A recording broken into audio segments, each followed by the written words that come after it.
Hey everyone, and welcome to this explainer. Today, we're diving into the fascinating mental switch that separates panic from power when a crisis hits. Honestly, if you've ever felt completely overwhelmed by an unexpected setback, you are exactly in the right place. So, let's kick things off with a pretty crucial question. What actually happens in your head during that 3 a.m. worry spiral over a crashed project or a blown deadline? Why does your mind just go completely blank right when you need it the most? Here's our roadmap for today. We're going to define your mental lens, explore the neuroscience of solutions, navigate the resilience river, talk about rewiring the brain, and finally, cultivate a resilient future. Let's get right into it. Section 1. Defining your mental lens and how we view the world. Before we can rewire anything, we've got to figure out exactly what we mean when we say mindset. Now, the textbook definition of a mindset is basically just an established set of attitudes. But if we look at it through the lens of cognitive psychology, your mindset is actually the active cognitive process you use during a task. It's literally the lens that dictates how you react to your past choices, your behaviors, and especially those sudden out-of-nowhere challenges. You're probably familiar with Carol Dweck's foundational concept here, and it illustrates this perfectly. You essentially have a choice, right? You either operate with a fixed mindset, meaning you see your abilities as completely static and failure as this terrifying threat, or you embrace a growth mindset. With a growth mindset, your brain actually treats failure as incredibly valuable data for your next success. You don't run from the challenge, you lean into it. Okay, so here's the real kicker. The massive contrast between problem-focused and solution-oriented thinking. When you're problem-focused, obsessing over what's broken, your imagination literally shuts down, and you just bleed mental energy. But, and this is huge, on the flip side, with solution-oriented thinking, your brain's reward system actually lights up. You're not just thinking positively, your brain is actively rewarding you for hunting down answers and connecting distant ideas. Moving on to Section 2, the neuroscience of solutions. The biology of breakthrough. Let's elevate this from just positive thinking into hard neurobiology, because what happens inside your head when you make this shift is just wild. Check this out. Stanford University researchers tracked professionals going through high-stress challenges. They found a mind-blowing 32% reduction in stress hormones the exact moment people reframe their obstacles into solutions, instead of just dwelling on what went wrong.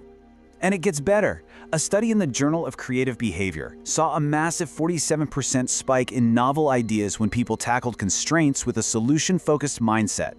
This happens because your brain is literally activating entirely different neural networks to integrate a concrete problem with abstract possibilities. So, what does this actually mean for your day-to-day career?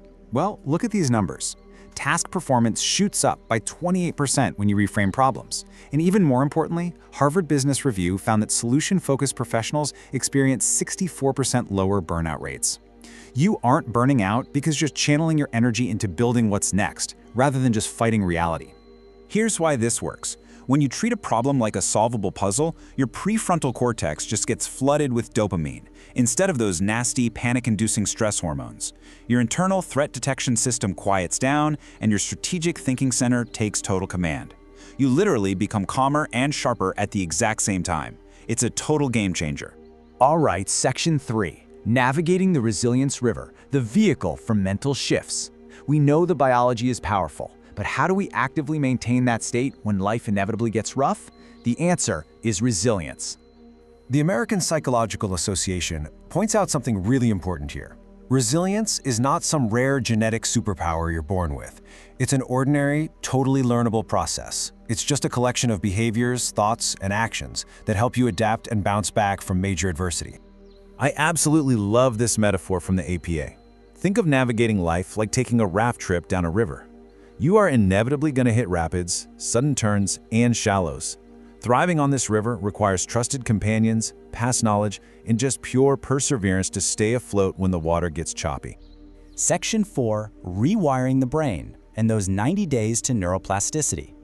If you want to build a better raft for that river, you have to physically rewire your brain through neuroplasticity. Let's make this super actionable with the 3-minute Flip the Frame protocol. Minute 1, name it. State your specific stressor out loud to trigger the threat detector. Minute 2, reframe it. Forcefully find the hidden opportunity inside that problem. Minute 3, act on it. Choose just one micro step to take in the next 24 hours to regain cognitive control. This immediate action proves to your brain that you are in the driver's seat. Now, while that 3-minute protocol is incredibly powerful, we got to remember that building resilience is a really personal journey. Everyone's brain is different, meaning your long-term strategy for hopping over hurdles has to be personalized to your own background, your emotional tendencies, and your unique resources. And that brings us to Section 5, Cultivating a Resilient Future, Building Your Personal Raft. Keeping that personalization in mind, let's explore exactly how to cultivate this resilience so you're ready for whatever rapids come next. First, the APA says to prioritize strong connections and supportive relationships. You have to stop seeing crises as impossible walls and just accept that change is an unavoidable part of living. Set realistic daily micro steps toward your goals, and above all, take decisive action instead of just wishing the problem away. Building on that, the second half of the strategy asks you to actively look for opportunities to use hardship for self-discovery. Nurture a positive view of yourself, trust your instincts, and keep a broad, long-term perspective. Maintain a hopeful outlook by actively visualizing what you actually want rather than fearing what you don't. And hey, don't forget to physically take care of your body so your mind stays primed for stress. I absolutely love this quote because it demands a total identity shift. When you adopt this mindset, you're no longer just a firefighter reacting and scrambling to fix what breaks. You are an architect purposefully engineering breakthroughs. And as you're building this mental architecture, remember to stay flexible. Resilience is all about balance. It is perfectly okay to step back, to rest, and to feel really strong emotions when things get tough. You don't have to be a robot. You just have to make sure that eventually you step forward again.